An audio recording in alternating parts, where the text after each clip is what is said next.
Hi guys! Good morning! So, nandito tayo ngayon sa kusina. Gagawa tayo ng recipe natin. For today, yan, nakikita nyo yan, sobrang dami ng chickpeas. Okay. So, ang gagawin natin dyan ay hummus. Tatlong recipe. Hummus, harira, soup, at saka chickpeas with oven. Yan.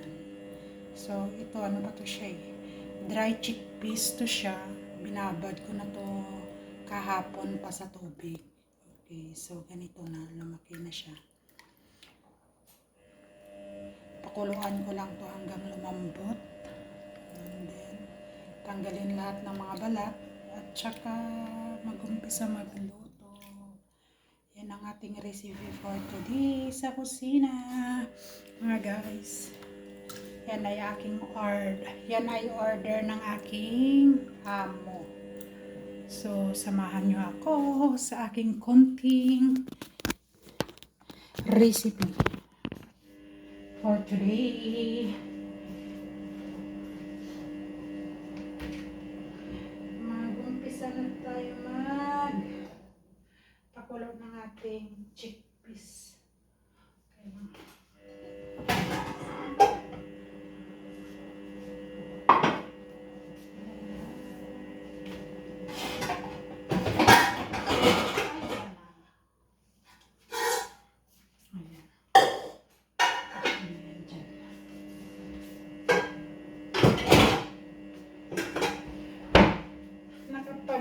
Video tayo for today dahil wala ang ating among babae.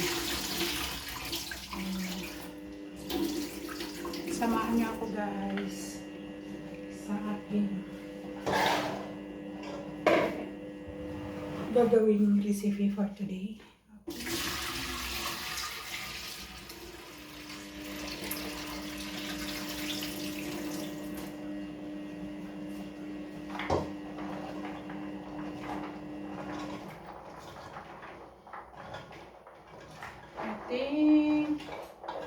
Isang kilo itong chickpeas ko doon.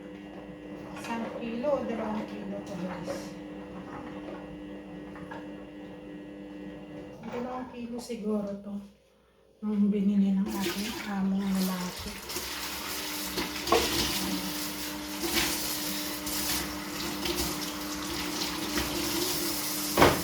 Pakuluan na natin yan hanggang lumambot.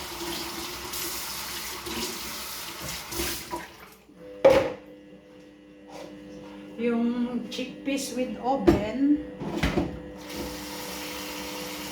imamas natin yan. Gawin natin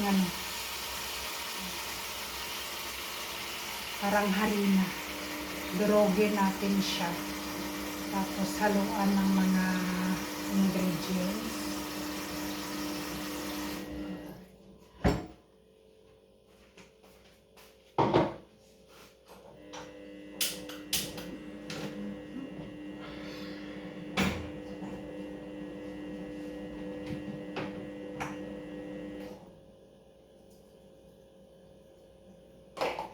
Lagyan natin siya ng asin para mas mabilis siya matanggal yung balat mamaya.